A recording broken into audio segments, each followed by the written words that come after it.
Hello and welcome back to the Movie Soup channel. Today I would like to take a quick look at the movie Wrath of Man from 2021, directed by Guy Ritchie. Now, before we jump into the review, I would like to say that I have a rather complicated relationship with Guy Ritchie's movies.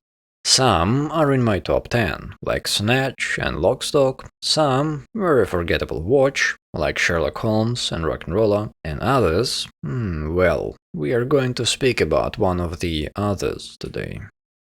Also, I like Jason Statham as an actor, and I'm a big fan of some of his works, like The Transporter 1, Crank, and The Snatch. He has a certain profile which works for him, and he of course makes lots of money pretty easy, so mad respect for the man. So, Wrath of Man. I mean, what a forgetful mess this movie is. This movie was very difficult to watch, as you can see Ritchie's trademark touches coming through here and there. You can also see him bringing old familiar faces from more than 20 years ago. But this movie has nothing that would make it stand out. It is afraid to lean heavier in any direction. Violence, plot twists, coincidences, bad guys development, there is none of it. There is a little bit of everything, but it fails to create a situation to enjoy and remember. I'm going to split it into the good, and the bad, and the ugly. So let's start with the good. Cash truck robbery going wrong and affecting some super powerful and vengeful person is a nice idea. There's a lot to play with. Scott Eastwood played pretty well, quite charismatic. I'm looking forward to seeing him shine as a badass antagonist in some better written movies and roles. Now on to the bad. The very opportunistic setups.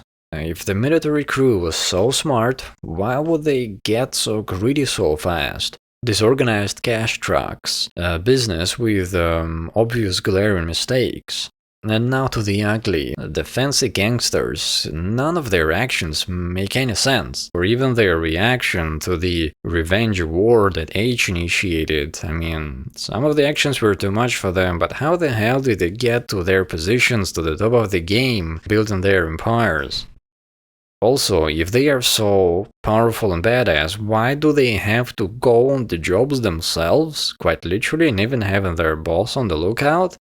H's central role in the movie is also very poorly written, and there seems to be no effort from the actor. You can believe that he's very powerful, rich, has connections, can infiltrate things, but the fact that he, is also unkillable is like a bit too much. The shooting scene in the depot is also ridiculous. They were using high-caliber ARs. It doesn't matter what armor suit you're wearing, the impact alone, the sheer force will knock you back if you get shot like a dozen times. I'm very sad this movie turned out this way. It was obviously a very easy cash grab for Ritchie and his cast. He used the tiniest fraction of effort to make this movie a somewhat watchable, most basic action, and stocked the cast with familiar faces or celebrities. I was truly hoping to see some newer take on this story akin to the one we see in Snatch, or the Lock, Stock, given that the director and the cast aren't getting any younger, which of course would be a very risky gamble financially.